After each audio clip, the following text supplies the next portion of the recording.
نام تھا اس وقت کی گورنمنٹ کے، تو اس کا نام پختونخوا اور پھر دشمنی یا آپ اگر کہیں تو وہ کم 26ویں مجوزہ آئینی ترامیم میں صوبہ خیبر پختونخوا کے نام کو تبدیل کیا گیا تو ہزارہ میں اشتعال پھیلے گا۔ یہ صوبے کے عوام کو یکجا کرنے کے بجائے آپس میں لڑانے کی سازش ہے۔ پختون ہمارے ماتھے کا جومر ہے، نام رکھنے سے ترقی نہیں ہوتی، یہ معتصبانہ نام ہے، حکومت کو بلیک میل کیا جا رہا ہے۔ نمائندہ شہادت نیوز نبیل احمد کی رپورٹ کے مطابق ممتاز سماجی شخصیت سابق ڈسٹرکٹ اکاؤنٹ آفیسر سردار سلیم نے ایبٹ آباد پریس کلب میں پریس کانفرنس سے خطاب کرتے ہوئے کہا ہے کہ 26ویں مجوزہ آئینی ترامیم میں صوبہ خیبر پختونخوا کے نام کو تبدیل کیا گیا تو ہزارہ میں اشتعال پھیلے گا۔ یہ صوبے کے عوام کو یکجا کرنے کے بجائے آپس میں لڑانے کی سازش ہے۔ پختون ہمارے ماتھے کا جومر ہے، نام رکھنے سے ترقی نہیں ہوتی، یہ معتصبانہ نام ہے، حکومت کو بلیک میل کیا جا رہا ہے۔ انہوں نے کہا کہ ہزارہ میں ترقی کے راستے بند نہ کیے جائیں، بجلی کی رائلٹی ملنا چاہیے، ایوب میڈیکل کالج میں ہزارہ کا کوٹہ مختص کیا جائے، گلیات باڑہ گلی میں 600 کنال اراضی کو استعمال میں لایا جائے، یونیورسٹی کیمپس یا کیڈٹ کالج بنایا جائے۔ ہزارہ کے اراکین اسمبلی پشاور جا کر اپنا رویہ بدل دیتے ہیں۔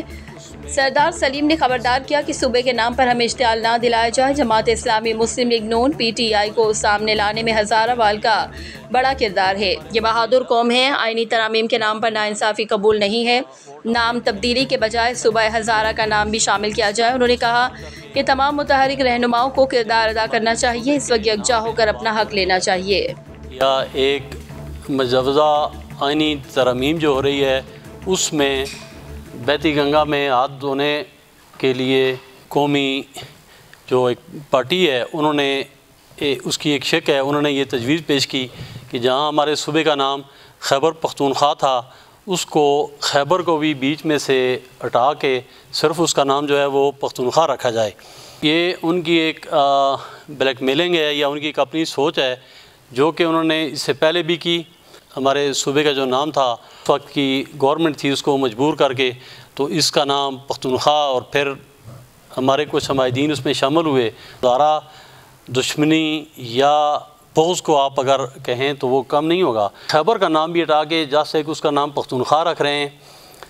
جبکہ اس میں بہت ذرا حصہ جو ہے وہ اس میں ہمارے ہزارے وال قوم کا ہے، سرائکی جو ہیں وہ اس میں شامل ہیں، پختونوں کے رہنے کی جگہ نہیں ہے۔ پختون بھی ہمارے بھائی ہیں، جس ان کا ایک ہمارے درمیان ایک ووٹ ڈالنے کے لیے ایک سیاست کے طور پہ اس نام کو استعمال کر کے، چونکہ نام دینے سے اس کا پختونخوا رکھ لیں یا ہزارہ رکھ لیں یا کچھ بھی رکھ لیں اس سے کوئی اس کی ڈیولپمنٹ یا ترقی نہیں ہوگی، الٹا ہمارے جو بھائی ہیں جو پختونوں کے لیے ہمارے دل میں ایک بہت بڑی قدر ہے، بہت بڑی عزت ہے، ہمارے ساتھ ہماری ایک دشمنی پیدا کرنا چاہتے ہیں۔ تاریخ کو اگر دیکھا جائے تو ہزارے وال جو ہیں ایک بڑی قوم ہے، پختونوں کی جہاں پہ بات کی جاتی ہے کہ جی وہ کیا لڑاکے ہیں، تو ہمارے ہزارے وال جو ہیں اگر ہمارے آباء و اجداد کو، ہمارے اسلاف کو دیکھا جائے تو انہوں نے بڑی بڑی فوجوں کو، جس میں انگریزوں کو مری کے مقام پہ شکست دی، سکھوں کو سمندر کٹھا کے مقام پہ شکست دی، تناول کے مقام پہ شکست دی، الیاسی مسجد کے قریب جو جنگ ہوئی ادھر ان کو شکست دی، انگریزوں کو، مراٹھوں کو، سکھوں کو ہمارے آباء و اجداد نے جو ہے وہ شکست دی۔ تو دری ہمارے اندر بھی ہے، ہمارے اندر بھی وہی حوصلہ ہے، اسی طرح گولی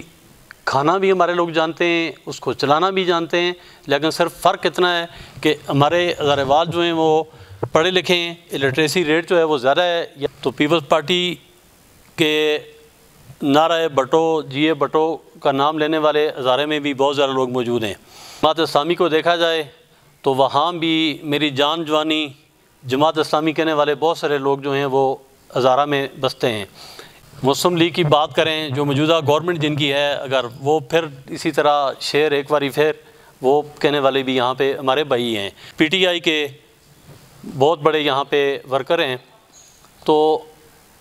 ان کو پارٹیوں کو آگے لانے میں، ان کو جتوانے میں، ان کا حوصلہ بڑھانے میں ہمارے ہزارے والوں کا ہمیشہ سے قد کاٹ رہا ہے، اور ان کی کنٹریبیوشن جو ہے وہ ملکی پالیٹکس میں رہی ہے۔ ایک پختونستان کا یا پختونخوا کا نام دیں گے تو اس کا مطلب ہے کہ آپ ہمیں اپنے دل سے دور کر رہے ہیں، ہمیں اس احتجاج پہ مجبور کر رہے ہیں کہ جی پھر ہم اپنے اسی طرح صوبے کا نعرہ لگائیں اور پھر صوبہ ہزارہ کی ہم بات کریں۔ کیا کہ میرا کسی سیاسی سے تعلق نہیں ہے، نہ میں سیاست کی بات کرتا ہوں۔ ایوب میڈیکل کالج کو دیکھ لیں، ایوب میڈیکل کالج جو ہے ہمارے آباء و اجداد نے زمینیں دیں، جو آج اربوں روپے کی زمینیں تھیں، لیکن اس وقت انہوں نے ایوب خان صاحب جو کہ ہمارے رہنما تھے، ان کے کہنے پہ انہوں نے وہ وقف کر دیں، دے دیں۔ کالج یہاں پہ بن گیا، ہاسپٹل بن گیا، لیکن کالج میں ابھی تک ہزارہ کا کوئی کوٹا نہیں ہے۔ کوٹا نہ ہونے کی وجہ سے ہمارے اپنے بچے جو ہیں وہ دوسرے شہروں میں فار فلنگ ایریاز میں رول رہے ہیں، جبکہ یہاں پہ بہت سے لوگ جو ہیں وہ باہر سے آ کے پڑھ رہے ہیں، جو یہاں پڑھتے ہیں، ڈاکٹر بنتے ہیں، ڈاکٹر بننے کے بعد وہ پریکٹس بھی ادھر ہی کرتے ہیں، وہ گھر بھی ادھر ہی لیتے ہیں، کلینک بھی ان کے ہوتے ہیں۔ اس میں ہمارے ہزارے والوں کا رول جو ہے وہ کوئی اپ ٹو 10% ہوتا ہے، اور 90% جو ہے وہ باہر کے لوگ جو یہاں آ جاتے ہیں۔ گلیات میں باڑا گلی کے مقام پر 600 کنال ہماری زمین جو ہے اس کے اوپر پشاور یونیورسٹی کا قبضہ ہے، اور پشاور یونیورسٹی کا قبضہ بے شک ہو، لیکن وہاں پہ یونیورسٹی کام کر رہی ہو، ہمارے بچے پڑھ رہے ہوں، پھر تو ٹھیک ہے کہ خرچے بھی ہوتے ہیں، اور وہ 2-3 مہینے کی چھٹیاں گزار کے چلے جاتے ہیں، اس کا ہماری ذات کو، ہمارے علاقے کو کوئی فائدہ نہیں ہے۔ ہمارے دین ہیں، ہمارے جو سیاسی نمائندے ہیں، وہ وہاں پہ یونیورسٹی کی کلاسوں کے اجرا کی بات کریں، یا سب سے بڑی ایک ساری ان کی میری خواہش رہی ہے، میں اپنے سیاسیوں سے بھی یہ کہتا رہا ہوں کہ ہمارے ہاں ایک کیڈر کالج جو ہے وہ تعمیر کیا جائے،